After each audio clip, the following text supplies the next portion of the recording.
Assalamualaikum warahmatullahi wabarakatuh semua.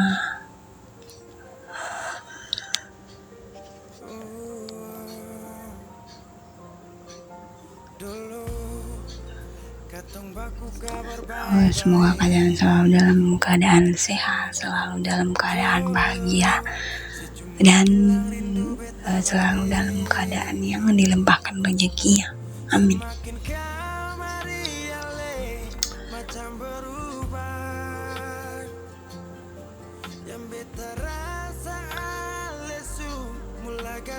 Tadi nggak tahu mau mulai dari mana, tapi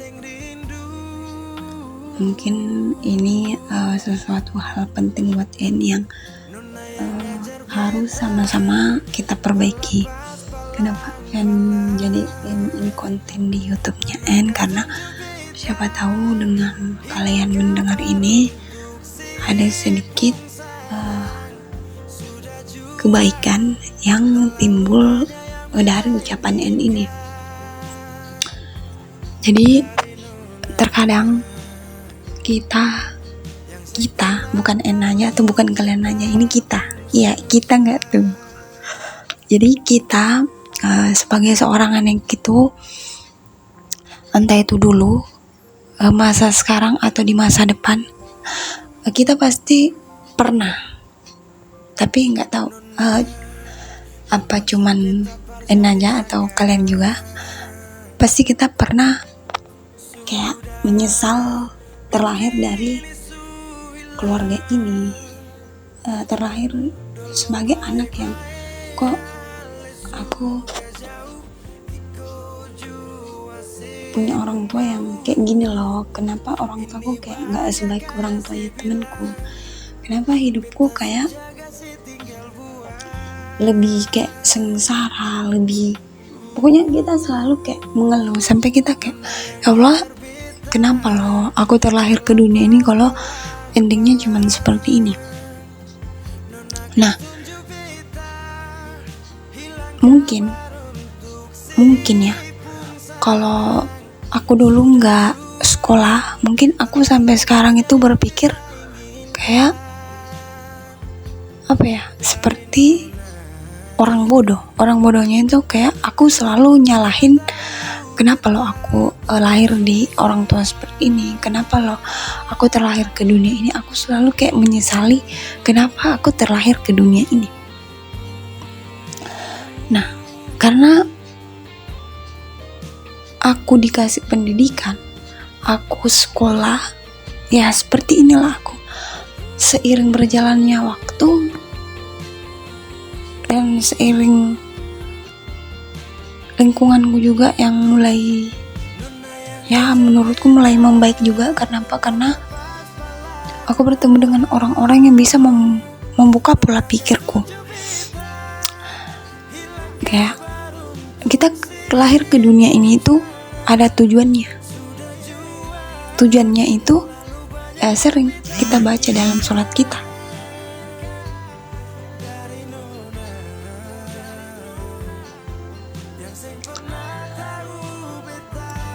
Ayatnya itu aku nggak perlu itu ya, karena kayak gimana ya, aku nggak mau itu kayak dakwah, kenapa nanti endingnya takutnya aku salah mengartikan. Tapi bunyinya dalam sholat kita itu di situ dalam doa iftitah, artinya sesungguhnya sholatku, ibadahku ya hanya untuk Allah, hidup dan matiku. Jadi kata hidup dan mati itu kayak kita hidup itu dan nanti kalau mati itu ya untuk Allah. Kita di dunia ini ya cuman ya kayak menikmati, bukan kayak menikmati, sekarang kita kan banyak yang merasa kayak menderita atau apa. Kayak kita hidup di dunia ini ya kan juga nggak tahu, karena ya kita hidup aja gitu. Pasti ada hal baik di balik itu semua. Kenapa kita terlahir ke dunia ini? Nah, terus skenario-nya Allah itu pokoknya lebih indah lah dari apa yang kita bayangkan. Nah, kalau dibandingin sama apa ya, ini yang dulu yang kayak pemikirannya masih ya bocil-bocil kali, ini tuh sering kayak gini. Kenapa ya lahir ke dunia ini? Kenapa lo sering dimarahin kayak gini-gini? Kenapa sering dibandingin sama tetangga kayak gini-gini? Anak tetangga kenapa? Pokoknya selalu kayak benci loh dunianya Apalagi kalau kayak ya yang pernah cerita di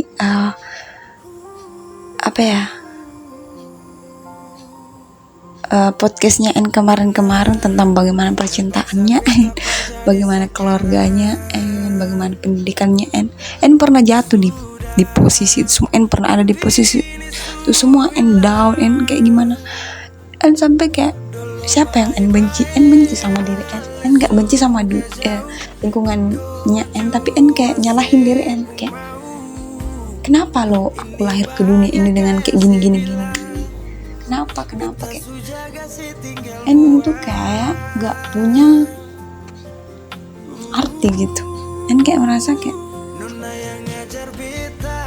aku hidup ini kayak gak ada artinya gitu. Sampai akhirnya sekolah, kuliah, ketemu sama orang-orang yang bisa buka pola pikirnya, yang tinggal sama orang-orang yang hebat, yang luar biasa kayak neneknya. Nah, jadi kayak ya udah sih, dunia ini kalau kita anggap berat akan berat, tapi kalau kita jalaninnya ya dengan kayak ringan gitu ya akan ringan dia sesuai pemikiran kita. Ibarat kata kayak gini, contoh kau benci sama satu orang, apapun kebaikan satu orang itu gak akan ada kebaikannya di sisimu. Kayak contoh kayak mohon maaf ya contohnya mantanmu karena gak pernah benci sama mantannya mantan contohnya, tapi menurut kayak mantan sebenarnya gak ada yang buruk, tergantung bagaimana cara berpikir kita. Kayak contoh mantan atau sendiri lah. Orang nilai itu beda-beda. Ada yang kayak cemburuan, egois, kayak gimana pun. Ada yang bilang kayak aku nggak suka loh sifatnya kayak gitu. Tapi ada juga orang yang malahan suka sifat kita yang itu. Jadi tergantung pemikiran masing-masing orang. Nah, jadi ketika orang suka sama kita, apapun keburukan kita, kejelekan kita, mau kayak gimana pun, pasti ya menurut gue ya itu baik. Kayak nggak ada loh hal kayak buruk-buruknya. Tapi ketika orang benci sama kita, mau kau tolongin dia sekalipun, mau kau apain dia sekalipun, dia kayak menilainya itu ya hal buruk gitu.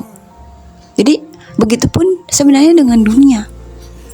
Tapi karena kan kita juga manusia biasa, pasti sebagus apapun keimanan kita, pasti ada masanya kita akan down. Gak mungkin kayak kita hari Senin bahagia, Selasa bahagia, Rabu bahagia, sampai seterusnya bahagia terus, enggak.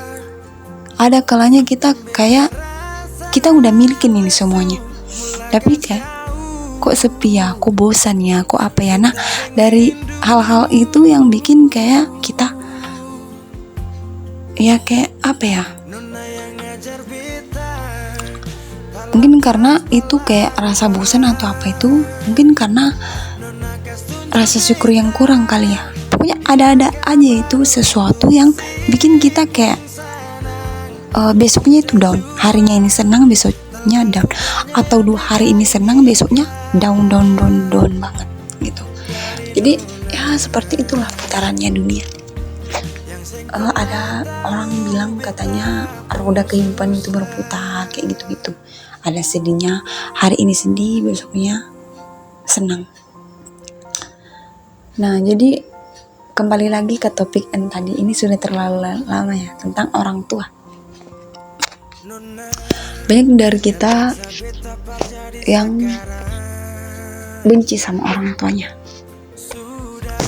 padahal kalau dipikir, apa loh yang bikin kita benci sama dia? Mungkin karena cara didikan dia yang terlalu keras, cara dia yang ngebandingin kita, atau kayak gimana. Cuman kalau kita sudah masuk di dunia yang kau berteman sama orang yang pikirannya positif itu kayak gini, orang tuamu mungkin pada zamannya mungkin dididik sama orang tuanya keras seperti itu, jadi dia turunkan didikan itu ke kita.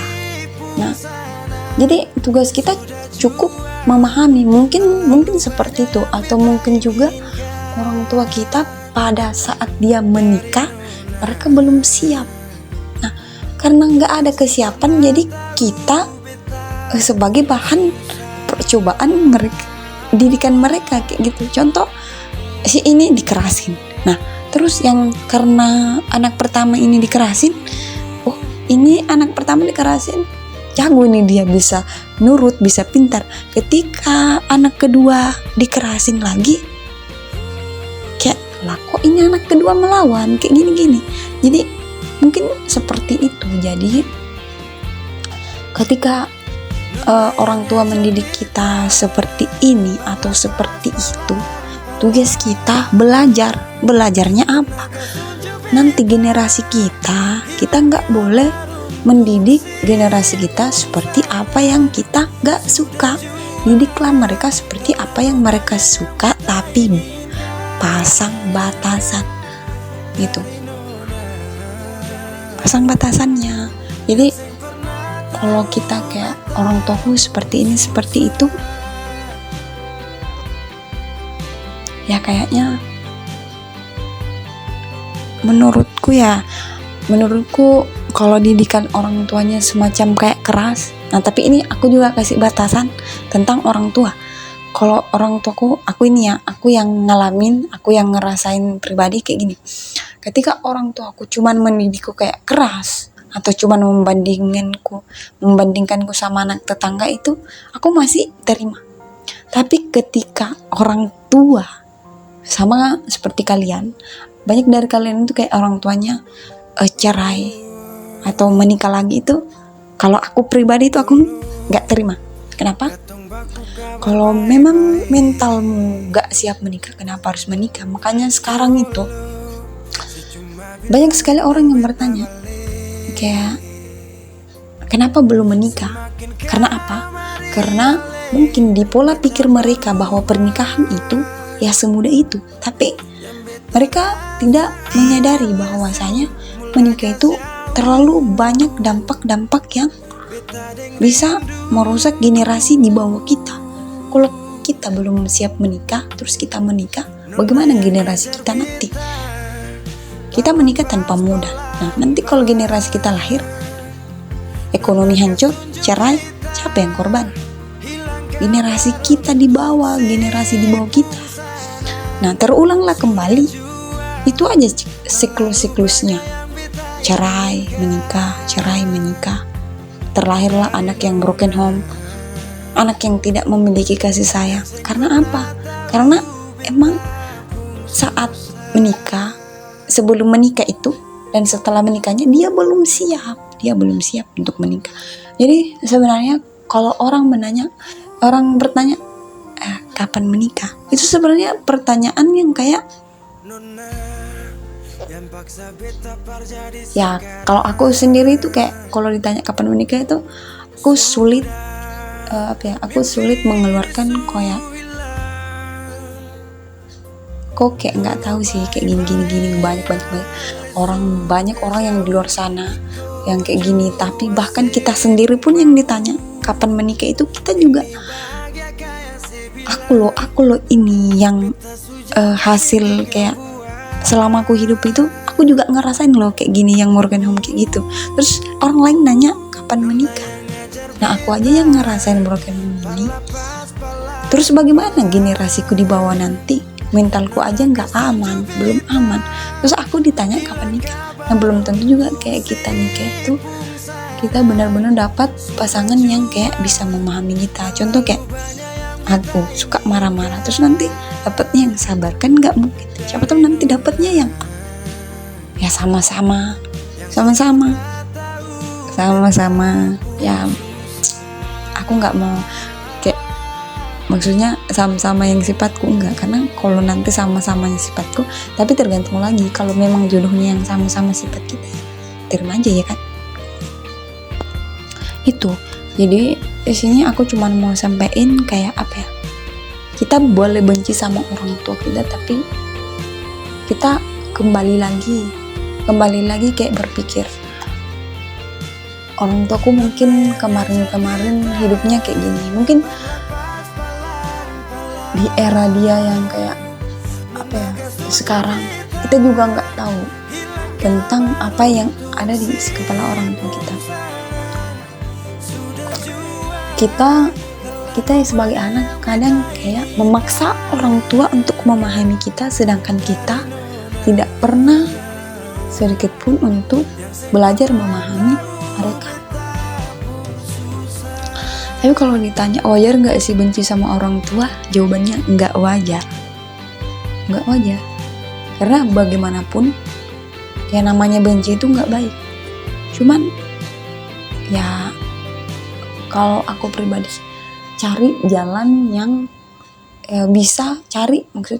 kau cari jalan yang bisa membuatmu menghilangkan rasa benci itu, entah itu dengan cara perlahan ikhlas atau kayak gimana. Cuman masing-masing orang kan, kalau N juga sama, N itu orangnya kalau kayak disakiti satu kali itu N akan ingat selamanya gitu.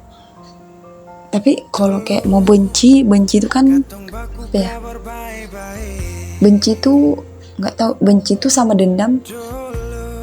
Kalau kita benci cuman benci aja kali ya, maksudnya bencinya itu apakah kita masih berbuat baik atau enggak. Tapi kalau dendam itu berarti kita mau membalas kejahatan dia gitu. Tapi menurut N sesuatu yang nggak baik itu jauhi aja teman-teman. Kenapa? Yang namanya orang tua itu ya tetap orang tua kita, seburuk apapun dia.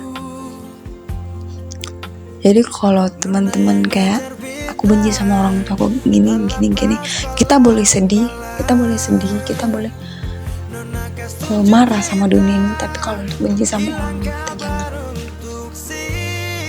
jangan, karena kita masih bersyukur karena andai mereka nggak bareng, kita nggak akan lahir ke dunia ini. Kita bisa merasakan bagaimana indahnya dunia ini. Lihat sekarang kita bisa nikmati senja, kita bisa lihat matahari yang terbit setiap hari, kita bisa merasakan hujan yang wow, indah hujan juga. Banyak orang yang suka sama hujan. Kita bisa lihat pemandangan gunung-gunung yang indah sekali dengan kehijauannya. Kita bisa lihat awan di Toraja contohnya. Nah, mungkin seperti itu. Jadi apa ya, untuk orang tua ya, kalau kalian udah kayak 10 tahun benci sama orang tua atau sekarang lagi benci sama orang tuanya, saranin jangan sampai ada rasa benci atau dendam gitu. Tapi kalau sendiri ditanya kalau tentang orang tua, ada batasan. Jujur ada batasan. Ketika orang tua itu bilang tadi, ketika dia masih bersama, terus dia cuman kayak marahin atau bandingin atau apa-apa, atau ngomong kasar ke atau apalah, intinya mereka masih bersama itu masih bisa maafin. Tapi ketika hubungannya udah masuk di era perceraian itu kayak gimana udah akan benci sama mereka. Kenapa? Jangankan Allah aja nggak suka sama perceraian, masa kita mau suka, ya kan? Jadi tapi saran kembali, apapun itu jangan pernah benci sama dia. Maksudnya jangan pernah benci sama orang tua kalian. Kalau kalian mau benci sama orang lainnya, ya En juga nggak saranin. Jadi selalu berharap kalian selalu sayang sama orang tua kalian. Tapi En juga nggak nyalahin kalian. Karena pasti jadi kalian itu juga sakit, berat, dan gak semua orang bisa memahami itu. Kadang orang cuma bilang kayak gitu aja kok kamu gak bisa apa-apa semua. Iya, itu aja. Tapi gak semua orang kuat, gak semua orang bisa. Jadi En gak nyalahin ketika kalian benci atau dendam atau apa. En gak nyalahin kalian, tapi En saranin jangan, karena En selalu berharap dunia kita yang generasi sekarang itu baik, selalu terlihat baik-baik saja. Ini En baru bahas tentang dunia itu loh, dunia orang tua, belum lagi percintaan yang ketika kau sayang sama orang dan kau harus siap ikhlas, nggak boleh saling labrak. Intinya si ini pilihnya si itu, nggak pilih kita, ya udah lepasin. Nggak perlu ada kayak kau mau labrak orang barunya, nggak perlu. Kenapa? Orang barunya nggak salah. Kita harus introspeksi diri, mungkin ya kita yang salah makanya dia pergi, ataupun dia nggak baik buat kita. Tuh. Jadi sekali lagi jangan pernah benci sama orang tua kalian. Itu saya.